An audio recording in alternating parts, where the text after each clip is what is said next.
tusaalahaan oo kale waxaa lagu dhihi karaa unaitwa nani, unaitwa nani magacaa weeye. waa maxaa lagugu yeeraa waa sida saxda. adiga naitwa maxaa lagugu yeeraa. adiga marka maxaa ku jawaabaysa, waxaad leedahay ni na itwa deeqa. aniga marka iska hadlayo unaitwa nani bay dhahday, waxaan ku leeyahay nina itwa aniga waxaa la yiraahdaa ama liigu yeeraa deeqa. taas waa gooni, waa qaybta koowaad. qaybta labaadna waxay tahay waxaa lagu yiraahday jina lako, jina lako adiga waay. wili anaa su-aasha la weydiinaya waxaa leedahay jina lako ni nani. soo marka tan jina markaa maqashid waa magac, jina markaa maqashid waa magac, lako adiga magacaaga, ni nani yaa waay. adi magacaa waa simple.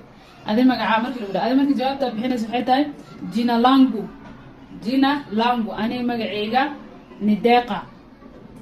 aniga magaceyga waa deeqo. markaa dhees waxaa leedahay jina langu ni deeqa.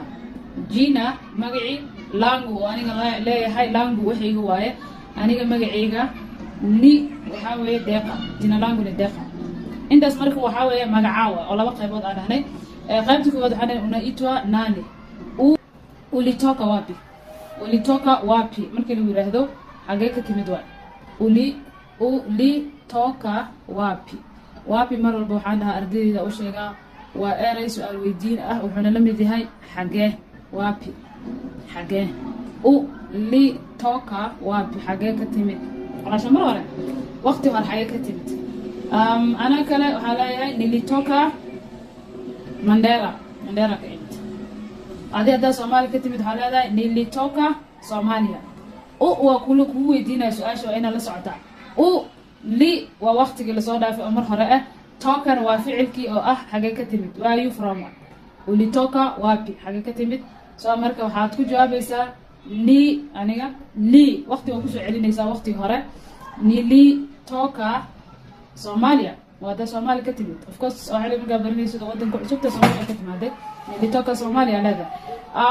taas marka saas ugu jawaabaysaa. unaishi wapi.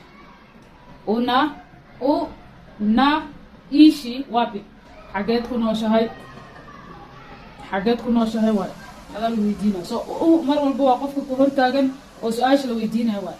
unaishi wapi maxaa ku jawaabaysaa ni na ishi Nairobi Kenya. so waxaan ku noolahay Nairobi Kenya aan ku noolahay. ninaishi Nairobi Kenya. ninaishi Nairobi Kenya. Nairobi Kenya aan ku noolahay. waa saddex su-aalood iyo jawaabooda eegay. siwaako waalidkaadoo kale ama isla su-aashii hadda aan sheegnay mid la xiriirto waxaa lagu leeyahay unaishi